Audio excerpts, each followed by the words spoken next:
आप सबके संज्ञान में बातें हैं कि सरकार ने इस समय एक निर्णय लिया है मदिरा की खुदरा बिक्री हेतु दुकानों की बंदोबस्ती और संचालन नियमावली 2025 सरकार ने पारित की। और मैं ये मानता हूँ कि हेमंत सोरेन के नेतृत्व में संभवतः या तीसरे दफे ये नीति बना रही है, लागू कर रही है, पारित कर रही है। तो ये तीसरी दफा भी घोटाला के ही एक प्रकार से एक स्क्रिप्ट तैयार की जा रही है।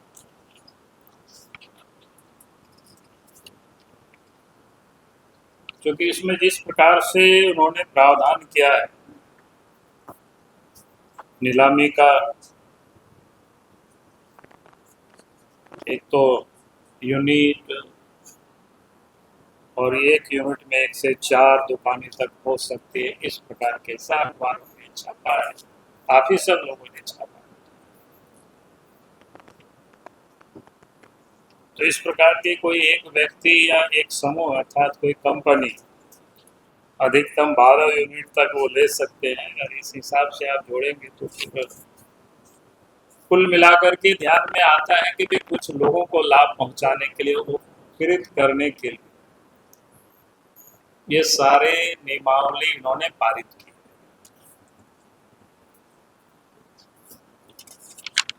आप सबके जानकारी के लिए हमने जानकारी नहीं, आप सबको जानकारी है, सिर्फ मैं स्मरण दिलाना चाहता हूँ।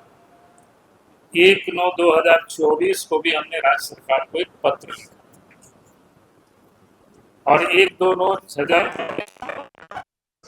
विभागों से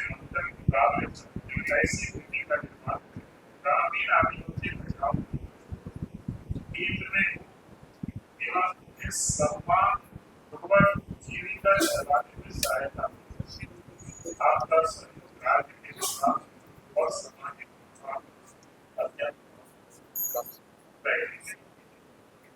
तो मैंने 2024 के सितंबर में राज्य सरकार को अपने जो सरकार गरीबों की अपने को बड़ी हितैषी मानती है, आदिवासियों के हितैषी मानती है, लेकिन कहना कुछ और है और करती कुछ और है सरकार। इसलिए मैं फिर से सरकार से मांग करता हूँ, भाई सरकार रोजगार देने की ये दिखावा नहीं करेगी, बल्कि रोजगार देने के लिए काम भी सरकार करे, ताकि सरकार जिस प्रकार से जो मॉडल तैयार किए अभी, वो क्या है कि चंद रसूखदार नेताओं के करीबी व्यापारी लाभ उठा पाएंगे। बेरोजगार युवा, छोटे उद्यमी और ग्रामीणों के लिए इसमें कहीं कोई जगह नहीं। आज तो नहीं, लेकिन मैं बता सकता हूं कि किन लोगों को लाभ पहुंचाने के लिए इस प्रकार की नीति बनी। जब जरूरत पड़ेगी तो उस समय वो भी मैं बता दूंगा, लेकिन इतना मैं जानता हूं। इसलिए हम मांग करते राज्य सरकार से, ये सबसे महत्वपूर्ण है कि एक तो दुकान की वो नीलामी करे, अच्छी बात है, एक व्यक्ति एक दुकान, यही होना चाहिए।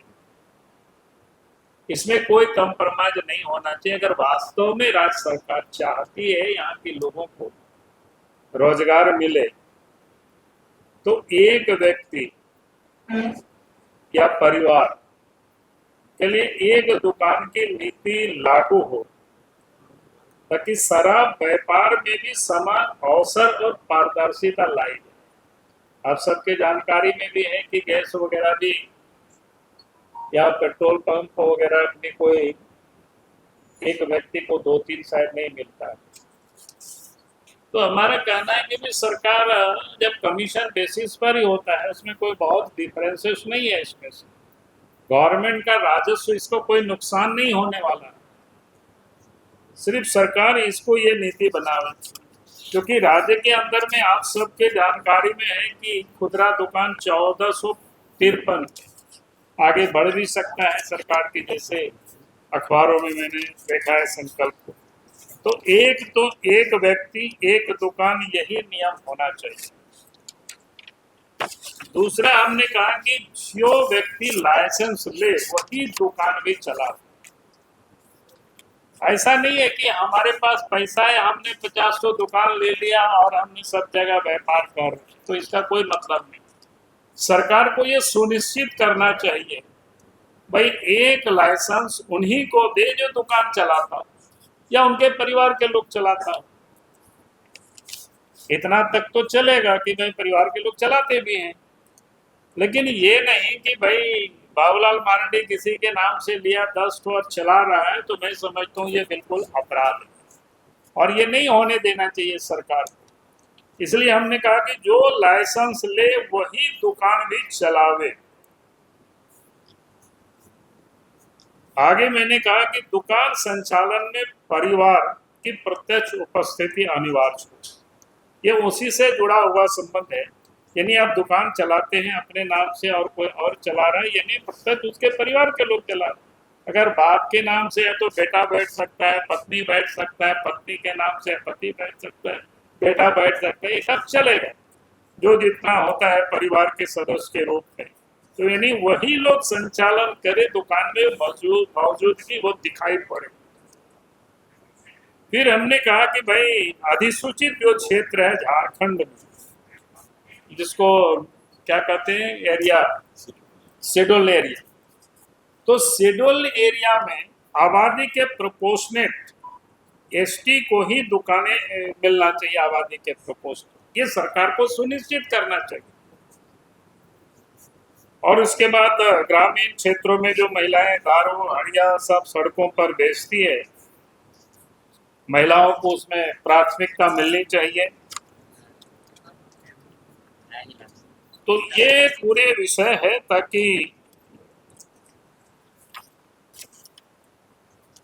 इस का उद्देश्य राजस्व के साथ साथ रोजगार भी होना चाहिए, ताकि कहीं कोई घोटाला नहीं हो सके, इसकी सरकार को देखना चाहिए। और सरकार अगर ये नहीं करेगी तो निश्चित रूप से झारखंड में इस मुद्दों को लेकर के जनता की आंदोलन का उनको सामना करनी पड़ेगी सरकार। क्योंकि यह मामला कोई छोटी मोटी नहीं है, मामला बड़ी मामला है, और इसलिए मैंने पहले भी सरकार को पत्र लिखा था और आज मैं आप सबके माध्यम से सरकार के संज्ञान में ये सारे बातों को हमें लाना था। इसलिए मुझे लगा कि आज विषय इतना ही है हमारे ओर से। बहुत बहुत धन्यवाद। बाबूलाल में ये कौन सा सिंडिकेट काम कर रहा है जिसको लेकर सरकार जो है बार-बार अब जब जरूरत होगी तो बता देंगे। पहले भी हमने लिखा था, आप सबने देखा कि वही एजेंसी को काम मिला था। अरे सरकार हर जगह जहाँ जहाँ बेचती है वो सब चौक चौराहे में छोटा छोटा स्टॉल बना दे, खत्म बात है। 1-8 लाख रुपया में मकान दुकान बन जाएगी फर्स्ट क्लास, और वहाँ लोग बढ़िया से इज्जत से कमाएंगे भी और बढ़िया से बेचेंगे भी। कम से कम आप हमारी माँ बहनें जो सड़क के किनारे हड़िया दारू बेचती है, तो उससे तो अच्छा होगा, शिफ्ट हो जाएगा। 1,500 तो ऐसे ही दिया है करीब करीब दुकानें, तो 1,500 महिलाएं देश में, ये झारखंड में आत्मनिर्भर हो जाएगी, लाखपति हो जाएगी। हेमंत सोरेन जी की जय जयकार लोग करेंगे। हम तो उन्हीं के भले के लिए बोल रहे हैं।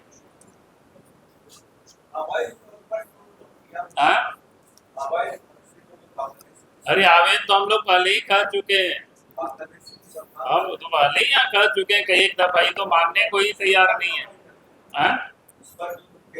हम लोग करेंगे, उस पर भी करेंगे। अभी और सारे कुछ कर रहे हैं, वो हम लोग करते ही रहते हैं, ऐसा नहीं है कि उस पर कोई हम लोग क्यों।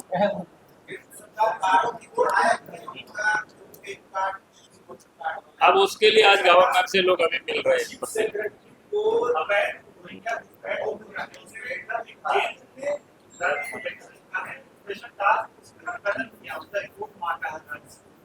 हाँ, हमने अखबार में पढ़ा है, हमने बात नहीं किया है प्रशासन से।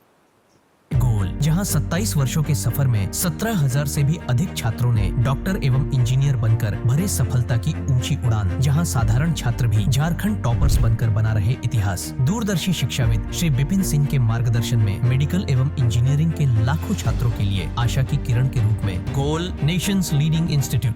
बायोम सिर्फ मेडिकल प्रिपरेशन का संस्थान। बायोम से लगातार दूसरी बार नीट यूजी में 700 मार्क्स पार। 10th पास स्टूडेंट्स के लिए फाउंडेशन कोर्स, 11th पास स्टूडेंट्स के लिए फ्रेशर कोर्स और 12th पास स्टूडेंट्स के लिए टारगेट कोर्स 17 अप्रैल से शुरू हो रहे हैं। कॉल 7360066190 और visit Biome, circular road near women's college and Hinoo Ranchi. thefollowup.in. Like, share, and subscribe. www.thefollowup.in